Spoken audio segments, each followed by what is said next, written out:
దైవ మర్మములు సహోదరుడు భక్త సింగ్ గారి అనుభవంలో దేవుడు ఆయనకు బయలుపరిచిన మర్మములను అనుదినము పంచుకొనుట. జూలై 20. నిశ్చయముగా అతడు మన రోగములను భరించెను, మన వ్యసనములను వహించెను. ఆయనను మొత్తబడిన వానిగాను, దేవుని వలన బాధింపబడిన వానిగాను, శ్రమనొందిన వానిగాను మనము అతనిని ఎంచుతిమి. మన అతిక్రమ క్రియలను బట్టి అతడు గాయపరచబడెను, మన దోషములను బట్టి నలగగొట్టబడెను. మన సమాధానార్థమైన శిక్ష అతని మీద పడెను. అతడు పొందిన దెబ్బల చేత మనకు స్వస్థత కలుగుచున్నది. యెషయా గ్రంథము 53వ అధ్యాయము 4-5 వచనములు. 27వ శిఖరము. మనకు రావలసిన తీర్పును, మన అపరాధములను ప్రభువైన యేసుక్రీస్తు తాను ఏ రీతిగా భరించెనో ఆ విషయమును ప్రవక్త అయిన యెషయా వివరముగా ప్రవచించెను. 4వ వచనము.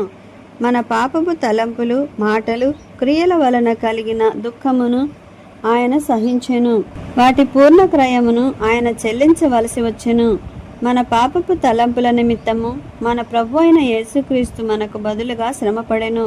మనము తలంపు, మాట, క్రియల యందు పాపము చేయుదుము. కావున మన ప్రభు అయిన యేసుక్రీస్తు మన తలంపులు, మాటలు, క్రియల నిమిత్తమైన శిక్షను తనపై వేసుకొనెను. 3 విధములైన మన పాపముల కొరకు ఆయన శిక్ష భరించెను. మన పాపపు తలంపుల నిమిత్తమై ఆయన ఉమ్మివేయబడెను. మన పాపపు మాటలను బట్టి ఆయన దూషించబడెను. మన అతిక్రమ క్రియల నిమిత్తమై ఆయన కాళ్ళు, చేతులలో మేకులు కొట్టబడెను. ఆయన ప్రక్కలో బల్లెముతో పొడవబడెను. ఆయన శరీరమంతయు కొరడాలతో కొట్టబడెను.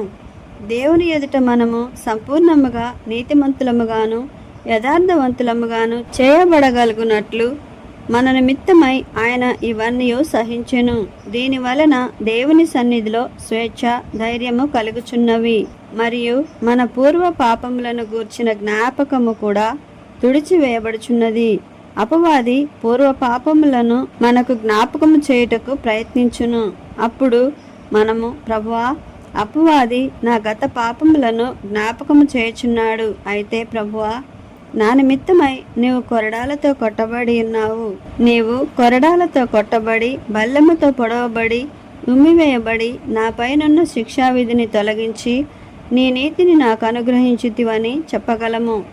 దేవుని సన్నిధిలోనికి పరిపూర్ణ స్వేచ్ఛతోనూ ధైర్యముతోనూ మనము పోగలుగుటకును, పడిపోయినప్పుడెల్లా తిరిగి లేచుటకును దీని వలన వీలు కలుగుచున్నది. కీర్తన గ్రంథము 37వ అధ్యాయం 24వ వచనము. మీకా గ్రంథము 7వ అధ్యాయం 8వ వచనము. 2వ కొరింథీయులకు రాసిన పత్రిక 4వ అధ్యాయము 9వ వచనము.